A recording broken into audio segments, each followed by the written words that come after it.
അസ്സലാമു അലൈക്കും. ഞാനിവിടെ ഒരു കട്ട്ലറ്റിൻ്റെ റെസിപ്പി ആയിട്ടാണ് വന്നിരിക്കുന്നത്. അതിന് ഞാനിവിടെ കുറച്ച് ബീഫ് എടുത്തിക്കണേ. അപ്പോൾ എന്നിട്ട് അത് വേവിച്ചിട്ട് മല്ലിയും മുളകും മഞ്ഞളൊക്കെ ഇട്ടിട്ട് ഉപ്പും മഞ്ഞളൊക്കെ ഇട്ടിട്ട് വേവിച്ചിട്ട് അതവിടെ പൊടിച്ച് വെച്ചിക്കണേ. അപ്പോൾ എന്നിട്ട് പിന്നെ ഒരു 2-3 ഉരുളക്കിഴങ്ങ് വേവിച്ച് വെച്ചിക്കണേ. പിന്നെ കുറച്ച് ഒരു 2 മീഡിയം സൈസ് വലിയുള്ളി കട്ട് ചെയ്തത്, ഒരു ചട്ടി അടുപ്പത്ത് വെച്ച് അതിൽ ലേശം എണ്ണ ഒഴിച്ചിട്ട് മീഡിയം സൈസ് വലിയുള്ളി കട്ട് ചെയ്തത് ഇതിലേക്ക് ഇട്ട് കൊടുത്തു.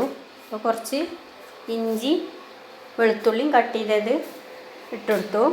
പിന്നെ പച്ചമുളക് കട്ട് ചെയ്തതും ഇട്ട് കൊടുത്തേക്കണ്. ഇനിയിപ്പോൾ ഇത് നല്ലോണം ഒന്ന് വഴറ്റി കൊടുക്കുക.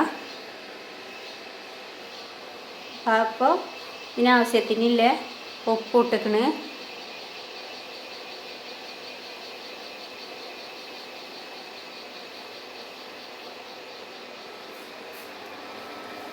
പിന്നെ ലേശം മഞ്ഞൾപ്പൊടി ഇട്ടിക്കണ്. പിന്നെ മല്ലിച്ചപ്പും കുറച്ചിട്ടിക്കണ്. മല്ലിച്ചപ്പും പുതിനയും കുറച്ചിട്ടിക്കണ്. പിന്നെ കുറച്ച് ഗരം മസാല പൗഡറും ഇട്ടിക്കണ്. പിന്നെ ആ ഉരുളക്കിഴങ്ങ് ഒരു 3 എണ്ണം വേവിച്ചിട്ട് കുത്തിയടച്ചിട്ട് അതും ഇട്ട് കൊടുക്കുന്നുണ്ട്. ഇനി ഇതൊന്ന് മിക്സ് ചെയ്യട്ടെ. അപ്പോൾ ഇതൊന്ന് ഇളക്കി മിക്സ് ചെയ്തിട്ട്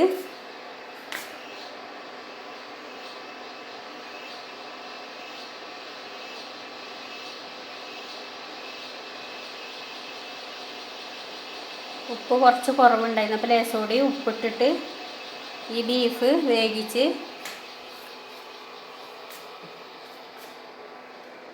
ചതച്ചത് ഇതിലേക്ക് ഇട്ടിക്കണം കേട്ടോ. ഒന്ന് ക്രഷ് ചെയ്തിട്ട് മിക്സിയിലൊന്ന് ക്രഷ് ചെയ്തിട്ട് ഇതിലിട്ടിട്ട് നല്ലോണം ഒന്ന് ഇളക്കി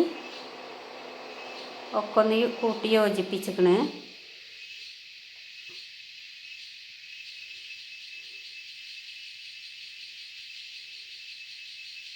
അപ്പോൾ കട്ട്ലറ്റിനില്ലേ ഇതൊക്കെ ഇവിടെ റെഡിയായി. ഇനി ബ്രെഡ് 2-3 ബ്രെഡ് എടുത്തിട്ട് മിക്സിൻ്റെ ജാറിലിട്ടിട്ടൊന്ന് ക്രഷ് ചെയ്തുകൊണ്ട് ഇങ്ങനെ പൊടിച്ചെടുക്കണം.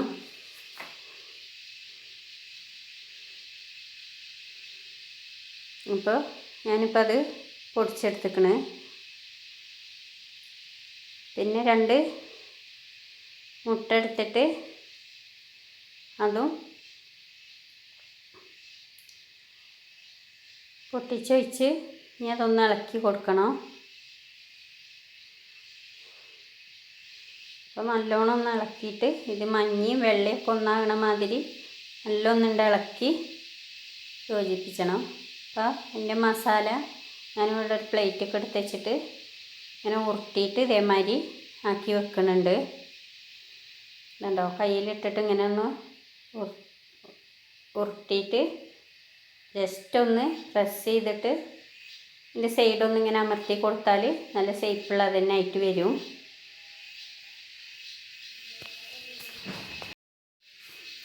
ഇങ്ങനെ മൂടിയിലാക്കിയിട്ട് ഇങ്ങനെ ആക്കിയാലും ഇതിൻ്റെ ഷേപ്പ് കറക്റ്റായിട്ട് വരും. പക്ഷെ കുറച്ച് പണിയാണ് അതിൽ നിന്നിട്ട് വേറിട്ട് കിട്ടാൻ. അങ്ങനെ ഉണ്ടാക്കിയാൽ എളുപ്പമാണ്. അതിനൊരു ഷേപ്പൊക്കെ ആയിട്ട് നല്ല ഇതിൽ കിട്ടും.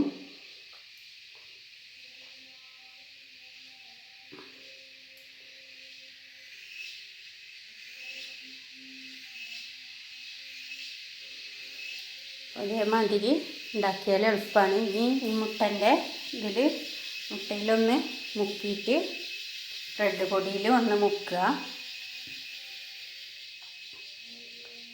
ഇതേമാതിരി ഒക്കെ മുക്കി കണ്ടോ. ഇപ്പോൾ ബ്രെഡ് പൊടിയിലും മുട്ടയിൽ മുക്കി ബ്രെഡ് പൊടിയിൽ മുക്കി ഒക്കെ റെഡിയാക്കി എടുത്ത് വെച്ചിക്കണ്. ഇനി ഒരു ചട്ടി അടുപ്പത്ത് വെച്ചിട്ട് കുറച്ച് എണ്ണ ഒഴിച്ചിട്ട്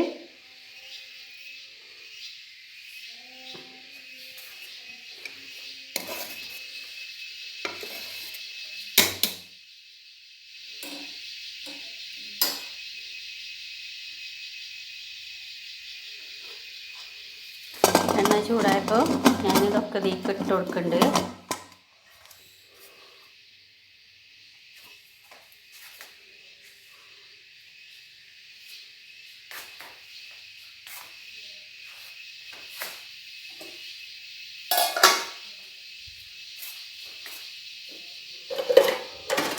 അപ്പോൾ ഇതൊന്ന് തിരിച്ചിട്ട് കൊടുക്കാം.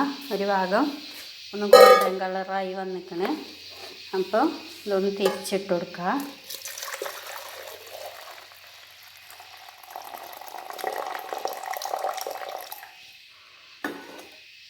ഞാനിതൊക്കെ ഇവിടെ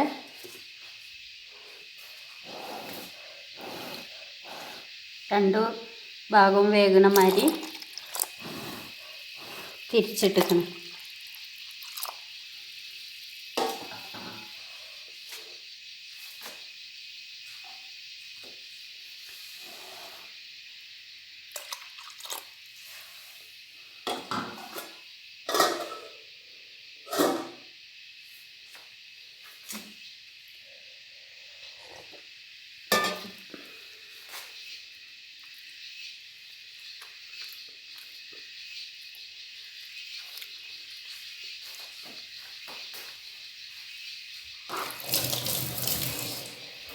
അപ്പോൾ കട്ട്ലറ്റൊക്കെ റെഡിയായി വരുന്നുണ്ട്. അപ്പോൾ ഇതേമാതിരി എല്ലാവരും ചെയ്യുക, സബ്സ്ക്രൈബ് ചെയ്യുക, ഷെയർ ചെയ്യുക, ലൈക്ക് ചെയ്യുക, കമൻറ്റ് ചെയ്യുക, സപ്പോർട്ട് ചെയ്യുക. ഫ്രണ്ട്സിനൊക്കെ ഒന്ന് അയച്ചു കൊടുത്തിട്ട് ഒന്ന് സപ്പോർട്ട് ചെയ്യുക. അപ്പോൾ കട്ട്ലറ്റ് റെഡി ആയിക്കണേ. ഇത്രേ പണിയുള്ളൂ. എല്ലാവരും ഉണ്ടാക്കി വെക്കുക. സൂപ്പർ ടേസ്റ്റുള്ള കട്ട്ലറ്റാണ്.